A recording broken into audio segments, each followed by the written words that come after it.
Oke, ini tadi kan kita sampai habis resign tadi ya. Iya. Nah, terus tadi habis resign tadi memilih langsung ke Mas Jajan Bangkaka ini atau ada bisnis Kebetulan sebelumnya? setelah resign dari SD itu saya nggak langsung buka Omah Jajan Bangkaka, jadi ada beberapa bisnis yang saya coba rintis tapi akhirnya gagal dan tidak lanjut lagi. Ada yang pertama itu saya buat jadi dulu waktu masih di SD itu saya pernah lihat, kalau nggak salah di acara TV ya apalah itu ada orang diwawancarai punya bisnis brownies. Nah, itu apa, saya lihat di TV orang itu punya usaha brownies itu terus bisa laku, brownies kering ya, jadi brownies dipanggang terus dipak, ditaruh kayak kemasan yang bagus, itu bisa laku, dijual bisa laku, akhirnya sekarang sudah masuk mall-mall lah. Saya pengen punya produk seperti itu. Nah, tapi kan nggak mungkin saya bikin tiru brownies juga. Saya pikir apa, saya pingin apa, akhirnya saya bikin cookies. Kalau masnya tahu Good Time, Iya. nah, kira-kira seperti itulah. Kira-kira seperti itu bentuknya dan rasanya hampir sama, cuman punya saya agak lebih murah harganya. Nah, saya buat seperti itu. Saya sudah modal kardus, modal bahan cookies, modal oven dan lain sebagainya. Di bulan-bulan saya buka itu laku, karena saya masih ingat waktu itu memang ketika saya buka itu Mas, puasa. Momennya pas. Nah, momennya puasa. Jadi orang-orang itu banyak yang nyetok kue kering lah, istilahnya, banyak yang apalagi habis itu yang kan saya buat toplesan, buat kartusan gitu. Lebaran untuk oleh-oleh banyak yang beli. Awal-awal laku terus, tapi lama kelamaan berjalan waktu kok yang beli lama-lama berkurang. Ya kalau bisa dibilang mungkin kalau evaluasi dari saya, mungkin ya kurang pemasarannya, saya kurang, mungkin rasanya kalah sama brand-brand yang sudah besar seperti tadi Good Time tadi, atau mungkin ya memang kualitas bahan-bahannya atau rasanya masih belum bisa diterima masyarakat kita lah. Intinya ada sebuah permasalahan ya, kira-kira seperti itu kalau bisa dievaluasi. Tapi ya itu kembali lagi nggak laku terus, karena ya balik lagi, memang namanya usaha itu kan nggak semudah membalikan telapak tangan ya Mas. Jadi ketika kita membalik telapak tangan kan mudah, usaha kan nggak semudah itu. Jadi berpikir lagi saya harus membuat apa, karena itu tadi tuntutan saya juga udah punya istri, punya anak, harus membiayai istri dan anak saya kan begitu ya. Mikir lagi apa yang bisa. Nah, kebetulan saya itu deket atau tetangga saya itu produksi mie Mas. Mie buat mie ayam itu loh. Lah biasanya yang produksi buat mie ayam itu produksi juga pangsit. Nah, jadi tetangga saya ada yang produksi pangsit, cuma dia fokus di jualan minyak gitu. Lah kebetulan saya buat pangsit goreng aja ya. Tapi jadi saya kulaan pangsit lembaran itu belum digoreng, masih lembaran, masih bahan bentuk tepung sudah digiling itu. Saya goreng sendiri, saya kasih rasa-rasa waktu itu. Saya kasih rasa-rasa, kayak saya kasih rasa cabai, terus ada rasa ya macam-macam, balado, ada bahkan dulu pernah saya nyoba eksperimen itu rasa coklat gitu pangsit kasih rasa coklat. Tapi enak gitu ya Pak? Iya, gurih-gurih manis gitu lah Mas. Saya saya kasih rasa macam-macam. Untuk pemasarannya itu saya titipkan ke toko-toko, ke toko-toko roti, toko-toko snack gitulah. Sama saya titipkan ke SD dan SMA gitu. Jadi di kantin gitu kan biasanya ada keletihan gitu toh. Saya taruh di SD, SMA. Kalau di Klaten kan kebetulan pasar saya cuma sekitar Klaten Jogja ya, karena saya orang Klaten. Jadi ya pasar saya cuma sampai Jogja, Klaten. Ya paling saya kalau di Klaten ya SMA 1, SMP 3 dulu pernah, terus di SMP SMP 1 pernah, terus di SMP 2 pernah kalau di Klaten, terus ya sama toko-toko roti sekitar Klaten ini juga ada beberapa, sampai berjalan beberapa, itu juga berjalan beberapa bulan, lumayan agak lama, tapi akhirnya ketika itu apa ya, ya istilahnya banyak, saya itu jadi kan tak titip ke Mas, tak titip ke toko apa namanya, toko snack. Nah, cuma banyak dari toko snack itu yang di stok habis, tapi di tulisan atau di catatan toko itu apa, nggak ada yang beli gitu, istilahnya stoknya udah nggak ada, jadi nggak bisa mengembalikan barangnya ke saya, cuman kata dia nggak ada yang beli. Nah, terus akhirnya saya cuman dibayar sesuai dengan iya, sesuai yang beli itu aja, padahal barang saya di situ udah nggak ada, sudah nggak ada, sebetulnya sudah, entah itu dicuri nggak atau nggak tahu masalahnya. Harusnya karena saya kan masih awam ya Mas, waktu itu masih awal-awal, belum tahu apa-apa, ya wis lah tak terima secara masalah. Akhirnya karena begitu terus banyak yang begitu, ya lagi-lagi rugi lagi, jadi nggak masuk hitungan lagi dengan modal dan lain sebagainya. Banyak yang seperti itu, kayak yang di SD apa, yang di SMP SMA juga banyak yang seperti itu. Saya titip, misalnya saya titip 2 bal itu plastik besar gitu, atau 1 bal gitu, saya titip, terus nanti yang kembali misalnya cuman 1 plastik kecil gitu, tapi katanya sisanya nggak ada yang beli, katanya nggak ada yang nggak laku dan lain sebagainya. Akhirnya saya cuma dibayar beberapa plastik gitu ya, jadinya. Nah tuh yang sering hotel di kantin sekolah tuh, kasihan banyak orang butuh uang. Ya jadinya gitu, apa ya, intinya masalahnya mungkin ada di saya ya, nggak tahu itu salah siapa ya. Intinya mungkin ada pembelajaran di situ. iya, ada pembelajaran di situ. Akhirnya bisnis itu nggak lanjut. Enggak Mas, bisnisnya nggak lanjut. Terus setelah itu saya mikir lagi.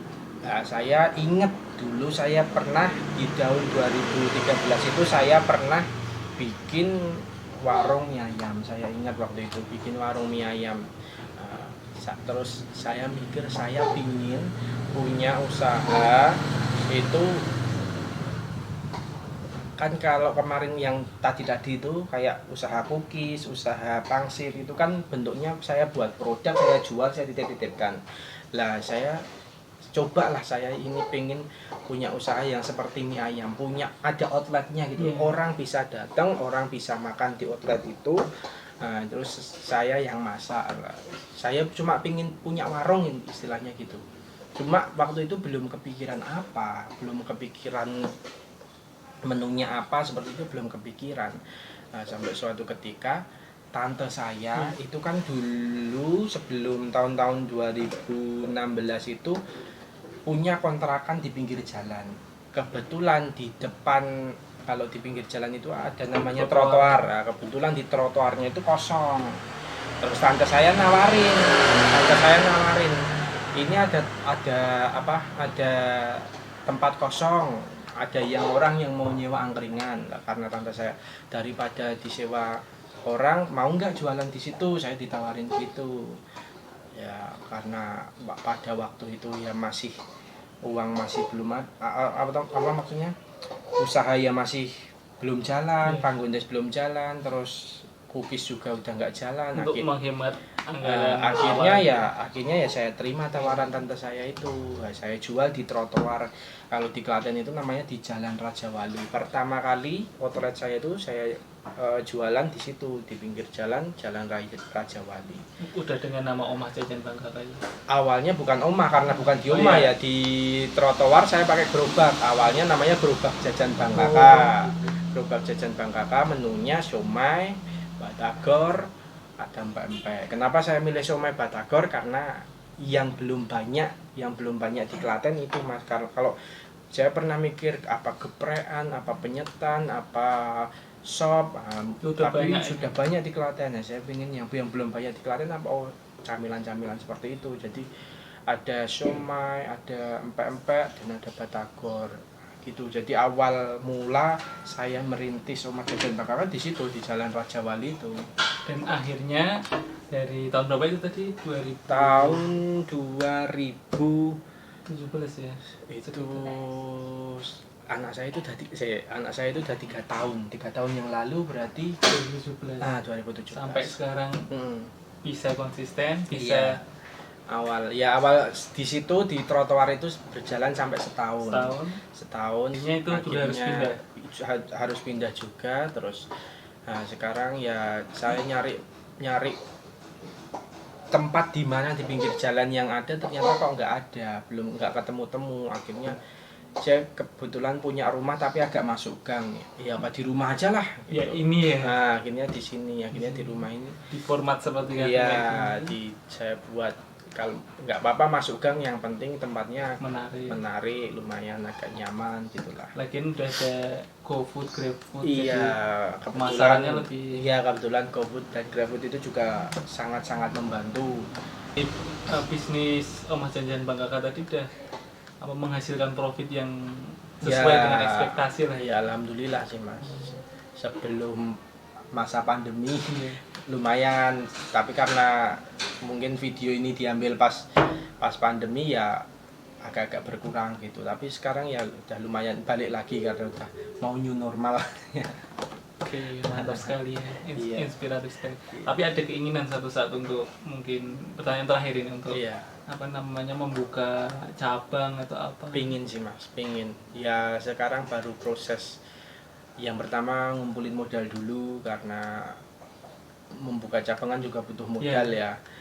Kebetulan kalau saya prinsipnya kalau bisa uang sendiri atau nggak usah berhutang, ya nggak usah hutang lah, sebisa mungkin tidak berhutang.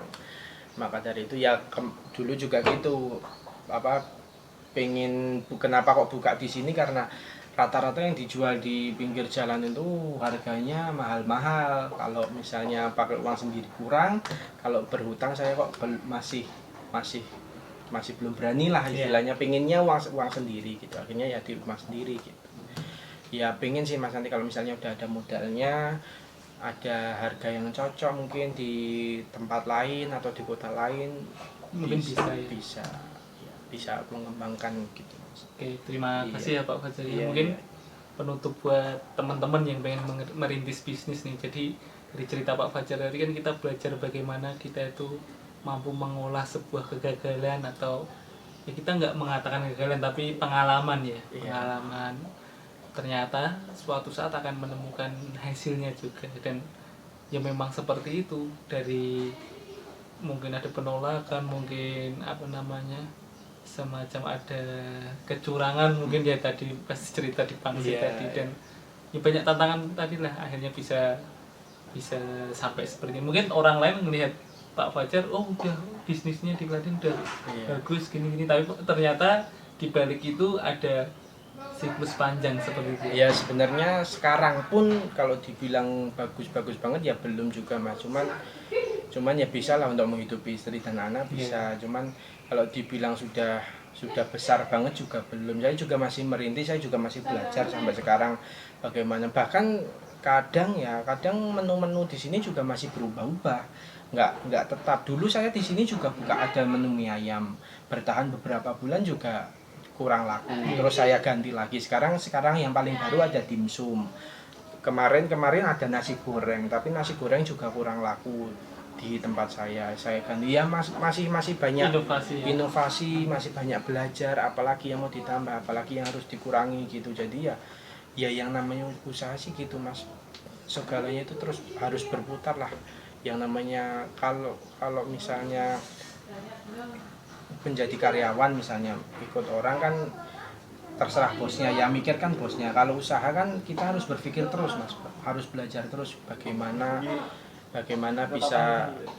bisa berkembang gitu. Jadi ya pesannya untuk orang-orang yang ingin usaha ya gitu, kita sama-sama belajar, sama-sama berjuang, harus ya jangan setengah-setengah gitu kalau berjuang ya. Mungkin itu pesannya. Sip. Terima kasih Pak Fajar. Semoga semakin sukses. Iya. Oke. Di sekian dulu ya channel ini membahas tentang bisnis, dan semoga nanti bisa berlanjut ke inspirasi, motivasi, dan cerita-cerita unik lainnya. Jangan lupa like, komen, dan subscribe. Terima kasih. Wassalamualaikum warahmatullahi wabarakatuh.